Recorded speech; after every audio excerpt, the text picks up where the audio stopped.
Every single time you eat something, you're starting this wild 30-foot journey inside your own body. So today, we are going to follow that exact path. We're going to find out how your digestive system works, from that very first bite all the way to the end. Let's dive in.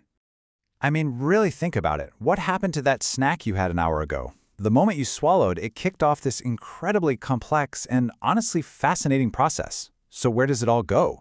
And how does your body turn a simple meal into the literal energy that keeps you alive? Well, that's exactly what we're about to uncover. Okay, first things first, let's get a sense of the sheer scale we're talking about here.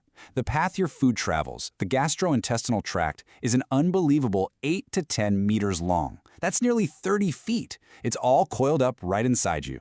To put that in perspective, that's like 5 times your own height. It's a way longer journey than you'd think, so let's start right at the beginning. Our journey starts, as you'd probably guess, in the mouth. But digestion here is so much more than just chewing. There are actually 2 critical processes that kick into gear the second you take a bite. First up, you've got mechanical digestion. That's the obvious part, right? Your teeth grinding food down into smaller, manageable pieces. But at the exact same time, chemical digestion begins. Your saliva is packed with these special proteins called enzymes, which basically act like tiny molecular scissors. One of them, amylase, gets to work immediately, snipping apart the starches in something like a piece of bread. Now, once you swallow, your food doesn't just, fall down into your stomach. Nope. It's actively pushed along by a process called peristalsis. These are these powerful, wave-like muscle contractions that just keep things moving. And get this, they are so strong that you could actually eat and digest your food even if you are hanging upside down. Okay, so right at the bottom of the esophagus, there's this little muscular valve. Its whole job is to let food into the stomach and then slam shut to keep it there. Now, when that valve doesn't close properly, stomach acid can splash back up, causing that awful burning sensation we all know as acid reflux or GERD. It's a perfect real-world example of just how important every single tiny part of this system really is. All right, brace yourselves. Our next stop is one of the most intense, hostile environments in your entire body, the stomach. I love this quote because it just nails the stomach's function perfectly. It's a muscular blender, literally churning and mixing everything you've eaten. But it's also a decontamination tank. It unleashes these incredibly powerful acids that don't just break down food, but they also obliterate most of the harmful bacteria or viruses you might have accidentally swallowed. So, after a few hours of this intense acid bath and mixing with protein-destroying enzymes, the food you ate is completely unrecognizable. It's been transformed into this thick, semi-liquid paste called chyme. And now, it's ready for the next and most critical stage of the journey.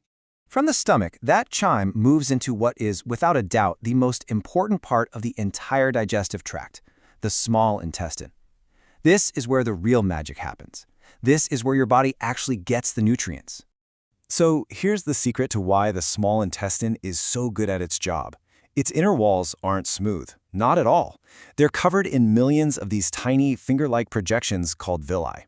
This brilliant design massively increases the surface area. Think of it like turning a small room into a giant warehouse, creating way more space for your body to absorb all the good stuff from your food.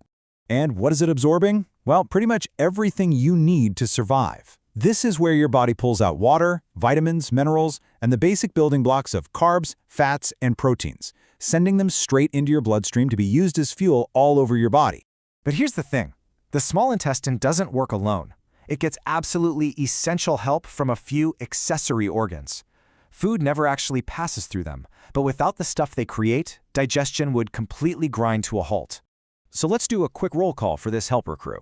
First, you have the liver, which produces bile, a substance that's crucial for breaking down fats. Then there's the gallbladder, which is like a little storage tank for that bile, releasing it when needed. And finally, the pancreas, which creates this powerful cocktail of enzymes that can dismantle proteins, fats, and carbohydrates. Ever wonder what's actually going on with something like lactose intolerance?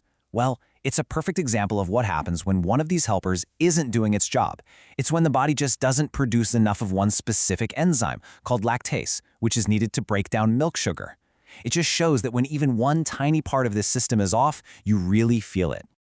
Okay, so after the small intestine has squeezed out every last nutrient, all the leftover undigested stuff moves into the final leg of its journey, the large intestine.